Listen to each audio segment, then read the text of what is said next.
බං අපච්චි මොනවද මේ ගස්වල ගහලා තියෙන්නේ? යෝලා බලපංකෝ මොකෝ මං ගහකෝ එකක් කියලා. කද්දීරා වඳුරා මුතු ගයි උදුරා. අඩි අප්පා ඒ මොකද්ද? මුතු හිටියේ අකුලේ කයිතන්ගේ උකුලේ. චෑ මේක කලාපත්‍රයක් නමයි. අපච්චි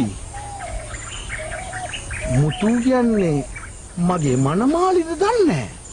උඹට හොඳට පුරුදු දෑ ඒ දරුවගේ නම.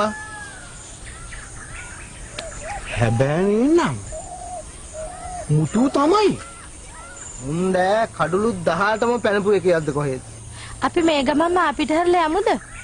හැබැයි එහෙම චාරිත්‍රාක් තියනවද? ඒ මිනිස්සු හම්බ වෙලා මේවා තේරුම් බේරුම් කරගෙන එපා යන්න. අනේ මන් දන්නේ අපච්චි. උන්දට ඔය හැටි මිනිස්සු ඉන්නවා නම් රණ්ඩු කරලා තමයි මනමාලි ගෙනියන්න වෙන්නේ. මෙන්න මෙහෙ වර යන්න.